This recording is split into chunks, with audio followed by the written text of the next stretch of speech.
அதான் நீங்க எதுக்கு வந்தாருன்னு கேள்வி கேட்டா அதுக்கு பதில் சொல்லணும்ல. நீங்க யாராவது இத்தனை ஊடகங்கள் ஏதாவது குறித்து பேசுனீங்களா? கேள்வி கேட்டீங்களா? ஒரு நாட்டின் உலகத்தின் மிகப்பெரிய பணக்காரில் ஒருத்தருங்கிறீங்க. இந்தியாவில் முதன்மையான தொழிலதிபர் பணக்காரர். சொல்லுங்க. 2.5 லட்சம் கோடி கடன் கொடுத்துருக்கீங்க அவருக்கு. எங்களுக்கு 2500 ரூபா கொடுப்பீல? 2.5 லட்சம் ரூபா எதா கொடுப்பீல? அவ்வளோ பெரிய முதலாளி தமிழ்நாட்டுக்குள்ள வர்றாரு. யாரை பார்க்க வந்தாரு? எதுக்காக வந்தாரு? யாரை சந்திச்சாரு? எங்கே சந்திச்சாரு?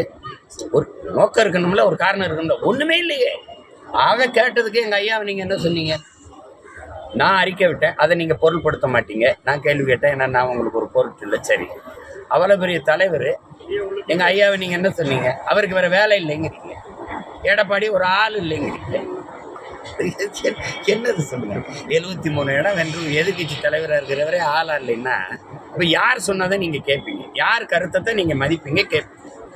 சார், அதே போல் வந்து பார்த்தீங்கன்னா, ஆனால் அதானியோட வருகையை மட்டும் முதல்ல ஊடகங்கள் தான் அந்த செய்தியை வெளியிட்டது. ஆனால் ஊடகங்கள் வந்து இதை குறித்து அவர்கிட்ட எதுவும் கேள்வி கேட்கணும் எப்படி சார்? ஏன்னா முதல்ல நீங்க பேசணும்ல. இப்போ நாங்கள் கேட்குற இந்த கேள்வி கேட்கணும்ல. நானும் எங்கள் ஐயா மருத்துவர் ராமதாஸ் ஐயாவும் பேசுனதை நீங்கள் யாரை தான் சந்திச்சாருன்னு கேட்கணும்ல. எதுக்கு வந்தாரு? எந்த ஒப்பந்தமே போடலைன்றீங்க 3 ஆண்டுகள். அப்போ எப்படி அமெரிக்க நீதிமன்றம் அப்படி சட்டம் சொல்லுங்க? மழை பாதிப்பு பகுதிகளை நீங்கள் நேரில் போய் பார்க்க வாய்ப்பு இல்லை? அப்போ அங்கே நான் இங்கேருந்து போகணுன்னு நான் வேறு வேலையில் திட்டமிட்டுருக்கோம் இல்லையா? இப்போ அவங்க வந்து அங்கங்கே இருக்கிற எங்கள் கட்சி பிள்ளைகள் ஓடி போய் உதவுவது, பார்க்குவது செய்வாங்க. ஏன்னா இப்போ திருவண்ணாமலையில் இருக்கிற பிள்ளைங்க அதெல்லாம் நான் சொல்லி செய்யணுங்கிறதுல அது தன்னெழுச்சியாகவே எங்கள் பிள்ளைகள் தன்னுணர்வுலேயே செய்வாங்க. எச் ராஜாவுடைய வழக்கு பற்றி எப்படி பாருங்க? எச் ராஜா மீது சரி, இப்போ எச் ராஜா வந்து தொடர்ந்து அவதூறுகள் பரப்பிட்டு வரதான் அவருக்கு வந்து நீதிமன்றம் வந்து சிறைத்தனை விதிச்சிருக்கு. ஏன்னா தமிழகத்தில் வந்து பார்த்தீங்கன்னா அதிகமாக விருப்ப பேச்சுகள் பேசக்கூடிய ஒரு நபராக வந்து எச் ராஜா இருக்காரு. ஆனால் தற்பொழுது வரையும் அவர் மேலே நான் வந்து அது அவதூறு பேசுனது ஐயா எச் ராஜா அதை விட்டு, அதை தாண்டி அவதூறு பேசுகிற ஆளுகளை சொல்கிறேன். நீங்கள் ஏதாவது நடவடிக்கை எடுப்பீங்களா? இந்த வலைவலிகள் பேரெல்லாம் நான் சொல்லணுமா? உங்களுக்கெல்லாம் தெரியாதா? ஒரு கருத்தை எதிர்கொள்ள முடியல. சரி, நான் களத்தில் நிற்கிறேன், என்னை திட்டுங்க. என் தாய், என் மனைவி, என் பிள்ளைகளெல்லாம் பேச வேண்டிய அவசியம் இல்லை. அந்த மாதிரி ஊடகங்கள்லாம் நாங்கள் வழக்கு கொடுக்க வந்தால் வழக்கா எடுத்திருக்காங்க இந்த அரசு. வழக்கா எடுக்குதா, பதிவு பண்ணுதா? நான் அதை காட்டணுமா? எத்தனை முறை நீதிமன்றத்துக்கு போனாவது அதுவாது வழக்கா இல்லை? அப்போ என்ன பண்ண முடியும்? நீங்கள் உடனே ஐயா எச் ராஜா மேலே போயிட்டீங்க. அவர் மட்டும்தான் அவதூறாக பேசுகிறாரு.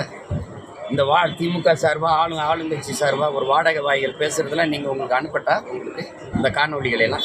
மனிதர்கள், நாகரிகமுள்ள மனிதர்கள் வாழ்கிற நாடு தான் அது. அதிமுக ஆட்சியில் இப்படி தான் எல்லாரையும் கூட்டி வச்சு பேசிட்டு இருந்தாங்களா?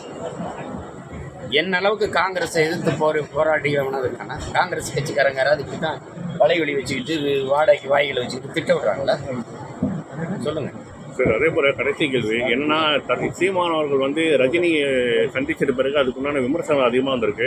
ஏன்னா இதுக்கு முன்னாடி ஒரே சார் லிசன் கொஸ்டின், இதுக்கு முன்னாடி வந்து பார்த்தீங்கன்னா சங்கி என்ற வார்த்தைக்கு வந்து கடுமையாக எதிர்த்த சீமான் அவர்கள் வந்து தற்பொழுது சங்கி என்ற வார்த்தையை வந்து நண்பன்ற மாதிரி சொல்கிறாரு. சீமான் அவர்களோட பேச்சில் வந்து அதிகமாக முரண்பாடு இருக்கிறதுனால ஒரு கருத்து. என்ன முரண்பாடு இருக்குது? சங்கின்னா நண்பன் பொருள் அப்போ இருந்தால் இருக்குது. என்னையா நீ சங்கின்னு சொல்கிற? அதுக்கு தான் செருப்பத்தி காட்டினேன். என்னை சங்கினா அடிப்பேன்னு. உண்மையான சங்கி நீ தானே சங்கி. இப்போ எல்லா அமைச்சரும் போய் நீங்கள் வந்து அங்கே நிர்மலா சீதாராமன், அங்கே இருக்கிற ராஜ்நாத் சிங் எல்லாரையும் சந்திச்சுக்கிட்டு என்ன காரணம்?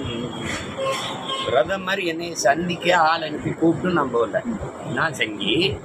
நீங்கள் காலையில் மகன், மாலையில் அப்பா, ஒரு சதுரங்க விளையாட்டுனா கூட்டிகிட்டு வர வேண்டியது, கேலோ இண்டியானா கூட்டிகிட்டு வர வேண்டியது, ஒவ்வொன்றுக்கும் கூட்டிகிட்டு வர வேண்டியது. 100 ரூபா காசு வெளியிட்ட ராஜ்நாத் சிங்கை கூட்டிகிட்டு வந்து வெளியிட்டது ஏன் அது சங்கி இல்லை? 5 ஆண்டு கூட்டணி வச்சு ஆட்சியிலிருந்து அனுமதிக்கும் போது அது சங்கி இல்லது. சங்கியா இல்லையா?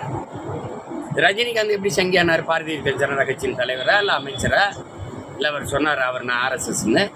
அவரை வச்சு வருஷத்துக்கு 2 படம் எடுத்து கோடியாக சம்பாதிக்கும் போது சங்கி காசு இனிக்குது. எல்லா நிகழ்ச்சிக்கும் அவரை கூட்டிகிட்டு வந்து அண்மையில் புத்தகம் வெளியிட்டு கூட கூட்டிட்டு வந்தீங்கல்ல, அப்போ சங்கி இல்லை. ஒரு தடவை நான் சந்தித்து படம் எடுத்துட்டோம்னா அது ஐயோ சங்கி அப்படின்னா வெறுப்பு வருமா வராது? வராது. ஐயா மோகன்லால் நானும் ஒரே உடற்பயிற்சி கூடத்தில் பயிற்சி எடுக்கிறோம். 2 பேரும் சந்தித்து படம் எடுத்துக்கிறோம். அந்த மாநிலத்தின் சூப்பர் ஸ்டார் அவர் போடவா? அது சங்கின்னு சொல்லுவியா? இந்த நாட்டிலே இருக்கிற மிக உயர்ந்த அரசியல் சூப்பர் ஸ்டார் ஒருத்தர் இருக்கிறார், எங்கள் ஐயா நல்ல கண்ணு, எங்களுக்கு அப்பா போல். அவர் நான் 4 மணி நேரம் உட்காந்து பேசுனது இருக்கு. காணொலி இருக்குது, படமும் இருக்குது. ஒரே போராட்டத்தில் 2 பேரும் போராடினது இருக்குது. அதெல்லாம் அந்த சந்திப்புலாம் ஏதோ அரசியல் பேசியிருக்கார்கள், ஏதோ அதெல்லாம் நீங்கள் பேசலையே. உங்களுக்கு என்னைய பேசணும் அதானே, அதுக்கு பேசுகிறீங்க. உண்மையிலேயே துளசிதாசர் அந்த ராமாயணத்தை இந்தியில் மொழிபெயர்க்கும் போது ராமனுடைய நண்பன் அன்பான்னு சொல்கிறதுக்கு சங்கிங்கிற வார்த்தையை பயன்படுத்திக்கிறார். சங்கினா தமிழில் நண்பன் பொருள் வருது. திராவிடன்னா என்ன வருது? என்னை பாருங்க தம்பி, நீங்கள் தானே கேள்வி கேட்டீங்க. திராவிடன்னா என்ன பொருள் வருது தமிழில்? திருடன்கிறத தவிர இப்படி அப்படி எப்படி கூட்டி கழிச்சு பொருள் பார்த்தாலும் திருட்டு போயின்னு தான் வருது. என்ன பண்ணலாம்? சங்கின்னு நீ எங்களை சொல்லி அசிங்கப்படுத்துறனா 100 ஆண்டுகளாக எங்களை ஒரு தேசினத்தின் மக்களை தமிழன்கிற ஒரு அடையாளத்தை மறைச்சு திருடன் இந்த திராவிடன் சொல்லி நீ சுமத்தினதை விட அது அசிங்கம். இன்னைக்கு தான் இந்த சங்கி கேட்டு பேசல. ஐயா ரஜினிகாந்த் அவருடைய மகள் அவர் பாட்டு வெளியீட்டு விழாவில் எங்கள் அப்பா வந்து இப்படி சங்கின்னு பேசுறது எனக்கு வருத்தமாக இருக்குன்னு அவங்க பேசுறதுக்கு நான் அவங்களுக்கு ஆறுதல் சொன்னேன். இதனாலெல்லாம் அவரை இழிவுபடுத்திட முடியுமா என்ன? சங்கிதானே அவர். எது கூப்பிடுற நீ? எதுக்கு அவரை வச்சு படம் எடுக்கிற? எதுக்கு அவர் பக்கத்தில் போய் நிற்கிற? சார் அதே போல கடைசி சார் அதை நீங்க கேட்கணுமா இல்லையா? கூட நீ என்ன ஒவ்வொரு தடவையும் போய் உட்கார். தம்பி விஜயும் மோடியும் சந்திச்சாங்களா இல்லையா? ஆமாங்க. ஏன் நீங்க அவரை சங்கின்னு சொல்லல?